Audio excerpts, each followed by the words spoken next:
Thank you so much for having us. I'm just going to very quickly introduce Emmanuela and just to say it's such a privilege to be in conversation with her today. So Emmanuela moved to the UK over 20 years ago when she came as an asylum seeker, originally from the Democratic Republic of the Congo. And she is an artist, singer, songwriter, storyteller, workshop facilitator, freelance producer, and cultural leader. And she uses her art to talk about climate justice and about raising awareness about the climate change and about what climate change means, looks, and feels like in the global South.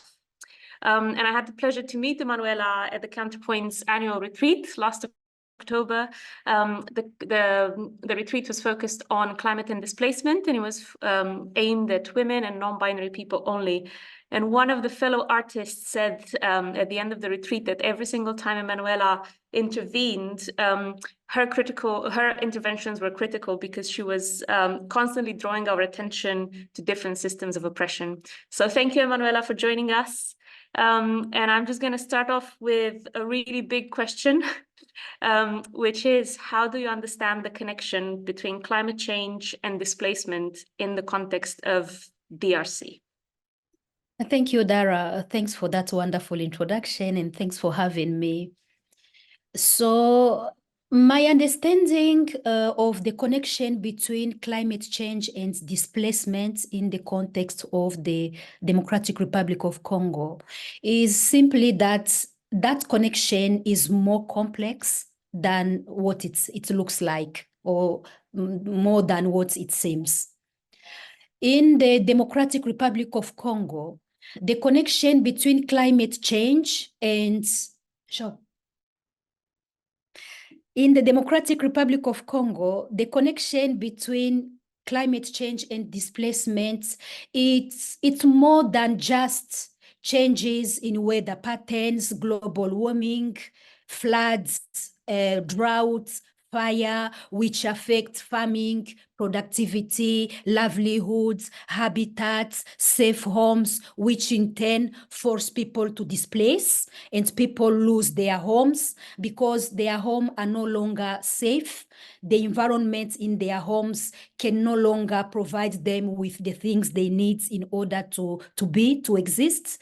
So in the context of the Democratic Republic of Congo, as well as all the things I just talked about, you realize that the connection between climate change and displacement involves many, many other connections that are less visible and less obvious.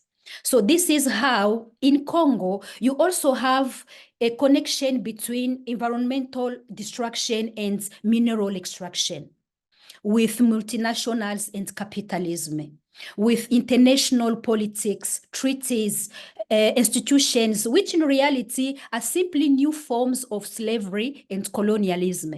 You also have these less visible, less obvious connections with wars and armed conflicts, insecurity, land expropriation, injustice, inequality, and so on.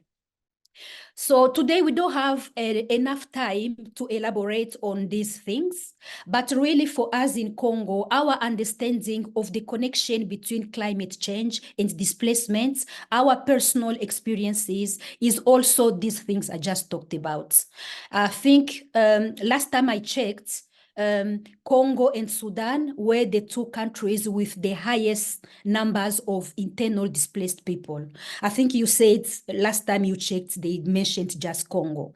And like the previous speaker talking about internally displaced people and displacements, in Congo, we have this impression that although, of course, we are also experiencing global warming, drought, floods, but for us, the environmental destruction is more these multinationals, capitalism, and so on. If we had time, I could have talked about how, for example, chemicals used in the process of extracting minerals, they are affecting people's health, lives, and the environment. I could have talked about how it's in Congo you really understand why people are against capitalism. Because the multinationals, which are foreigner, by the way, in Congo, for them, the mineral business, capitalism, it's all and only about making maximum profits with very minimum investments. And if they can, without even any investments. And we know that the only way you can achieve maximum profits with minimum investments, it's going to be to the expense of something or someone. And it's Congolese people, it's the environment in Congo that have been sacrificed for big profit for these multinationals.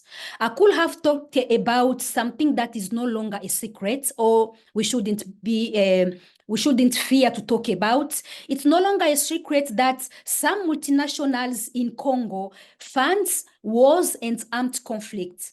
Because it's in their benefit, we have wars, tensions between communities, and armed conflicts. When there is war, people displace. And where there was occur in Congo, it's region, it's locations where you find those minerals. So they want to remove people for those areas so that they can freely conduct their businesses and activities. And where there is war, there is no authority, there is no administration, there is no inspection. For them, it's good when there is chaos, where there is disorder, where there is armed conflict, wars, then they can freely conduct their businesses. I could have talked about many whole communities, groups of people who are being chased off their lands. And in the process, they are not even, many of them have never been compensated for the loss of their homes. And some who are recompensed, they don't receive adequate payment for what they've lost. Without talking also this thing of removing people, of losing these communities, it's also connected to loss of civilizations. It's connected to loss of cultures, languages, identities, and culture in general. I could have talked about violence against women. So basically, for us, really, Congo, our understanding of the connection between climate change and displacement, our personal experiences is including what I said, the primary, the scientific, global warming, drought, blah, blah, blah, but also these less visible things, less obvious, minerals extraction, new colonialism, and so on. I was talking about how in Congo, it feels like we are more affected by these other things connected to climate change than climate change itself at the moment. And like one speaker was saying, you'll hear how we invade Europe, we flood European countries with migrants, but more than the majority of Congolese who displace, they are internally displaced people, which means they don't even leave the African continent.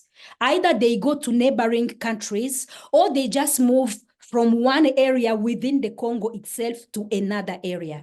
But in the media, in political campaigns, they make it sound like it's all the Congolese that have moved to the UK, we've taken over, and so on. They are quick to talk about that, but they can't talk about how they are connected to atrocities and injustices that are going on in Congo, how they are implicated in mineral extraction and the crime around that because of technological advancements, because of consumerism in the Western world. I think in few words, even if not in an orderly way, that's how I can explain my understanding of the connection between climate change and displacement in the context of Congo.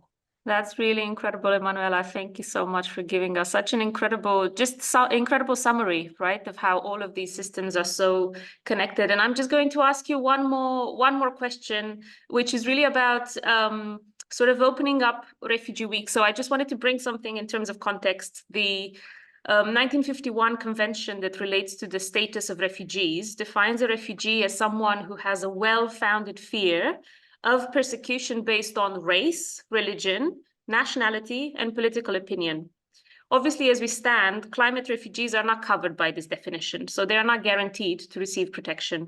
So what we're noticing at the moment, both sides of the political spectrum, there's increased border violence, there's increased policing. And I wanted to ask you, how do you think that we may be able to use Refugee Week to create better conversations and better understanding around climate justice and displacement?